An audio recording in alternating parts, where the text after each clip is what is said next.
ସମସ୍ତଙ୍କୁ ନମସ୍କାର। ଚଳିତ ବର୍ଷ ଜୁନ୍ ମାସର 27 ତାରିଖ ଆପଣମାନଙ୍କୁ ଆମେ ଚାହିଁବୁ ଆପଣମାନେ କୋରାପୁଟରେ ରହିବେ। କାରଣ ଜୁନ୍ ମାସ 27 ତାରିଖରେ କୋରାପୁଟରେ ପାଳିତ ହେବ ଶ୍ରୀଗୁଣ୍ଡିଚା ଯାତ୍ରା। ଶାବର ଶ୍ରୀକ୍ଷେତ୍ରର ଶ୍ରୀଗୁଣ୍ଡିଚା ଯାତ୍ରା ଅନନ୍ୟ। ବର୍ତ୍ତମାନ ଶାବର ଶ୍ରୀକ୍ଷେତ୍ର କୋରାପୁଟର ବଡ଼ଦାଣ୍ଡରେ ଗତ କିଛି ବର୍ଷ ହେବ 3 ଗୋଟି ରଥରେ ବିରାଜମାନ ହୋଇ ମହାପ୍ରଭୁ ଜଗନ୍ନାଥ, ବଳଭଦ୍ର, ସୁଭଦ୍ରା ଏବଂ ପ୍ରଭୁ ସୁଦର୍ଶନ ଭକ୍ତମାନଙ୍କର ଗହଣରେ ଟାହିଆ ହଲାଇ ହଲାଇ ଯାଇ ପହଞ୍ଚନ୍ତି ମାଉସୀ ମା ଘରେ ଶ୍ରୀଗୁଣ୍ଡିଚା ମନ୍ଦିରରେ। ଏହି ଅପୂର୍ବ ଦୃଶ୍ୟ ଦେଖିବା ପାଇଁ କୋରାପୁଟ ଅଞ୍ଚଳର ଗିରି କନ୍ଦର ମଧ୍ୟରେ ଥିବା ଆଦିବାସୀ ଭାଇ ଭଉଣୀମାନେ ଯୋଗ ଦେଇଥାନ୍ତି ଶାବର ଶ୍ରୀକ୍ଷେତ୍ର କୋରାପୁଟରେ ଅପେକ୍ଷା କରିଥିବା ଅଗଣିତ ଜନସାଧାରଣଙ୍କ ସହିତ। ସମସ୍ତ ଭକ୍ତ ଏକାକାର ହୋଇ ଉଠନ୍ତି। ଏହି ଉତ୍ସବ ଜୁନ୍ 27ରେ ଆରମ୍ଭ ହେଉଥିଲେ ମଧ୍ୟ ଆଉ ଏକ ଉତ୍ସବ ସମସ୍ତଙ୍କୁ ଆକର୍ଷିତ କରିଥାଏ ଶାବର ଶ୍ରୀକ୍ଷେତ୍ରରେ। ତାହା ହେଉଛି ଦେବସ୍ନାନ ଯାତ୍ରା। ଜୁନ୍ ମାସର 11 ତାରିଖ ବୁଧବାର ସେଇଦିନ ଏହି ଯାତ୍ରା ଦେଖିବା ପାଇଁ ଅଗଣିତ ଭକ୍ତଙ୍କର ସମାଗମ ହୋଇଥାଏ ଶାବର ଶ୍ରୀକ୍ଷେତ୍ର କୋରାପୁଟର ଶ୍ରୀ ଜଗନ୍ନାଥ ମନ୍ଦିରରେ।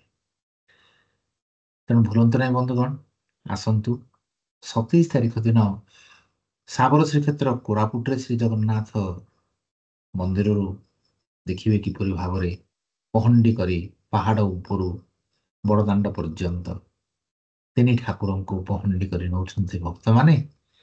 ତାପରେ 28 ତାରିଖ ତାହା ମଧ୍ୟ ଏକ ଗୁରୁତ୍ୱପୂର୍ଣ୍ଣ ସ୍ଥାନ ନେଇଥାଏ କୋରାପୁଟ ଜିଲ୍ଲାର ଶ୍ରୀ ଜଗନ୍ନାଥଙ୍କର ଅପାର କରୁଣା ପାଉଥିବା ଭକ୍ତମାନଙ୍କର ଗହଣରେ ହେଉଥିବା ରଥଯାତ୍ରା।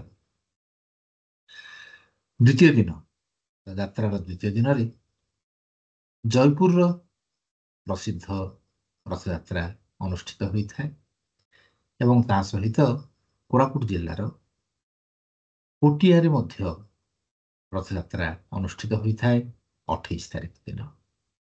ତେଣୁ 27 ଏବଂ 28 ଏହି 2 ଦିନ ଆପଣ ନିଶ୍ଚିତ ଭାବରେ ଆନନ୍ଦିତ ହେବେ।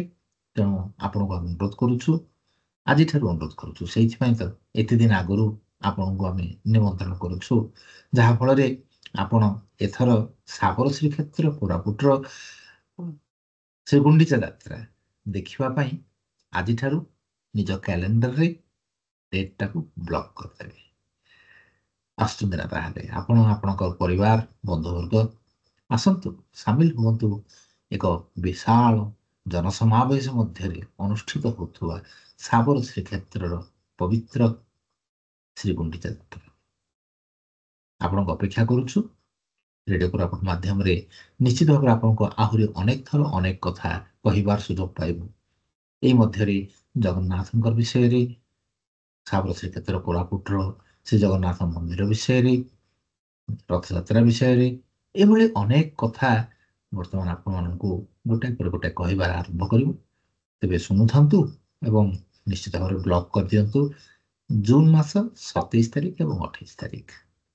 ରହୁଛୁ ତେବେ, ଦେଖା ହେବ ଶାବର ଶ୍ରୀକ୍ଷେତ୍ରର ବଡ଼ଦାଣ୍ଡରେ ଶ୍ରୀ ଜଗନ୍ନାଥଙ୍କର ଅପାର କରୁଣାରେ ଭାସି ଯାଉଥିବା, ଆନନ୍ଦ ବିଭୋର ହୋଇ ଉଠୁଥିବା ଭକ୍ତମାନଙ୍କର ଗହଣରେ।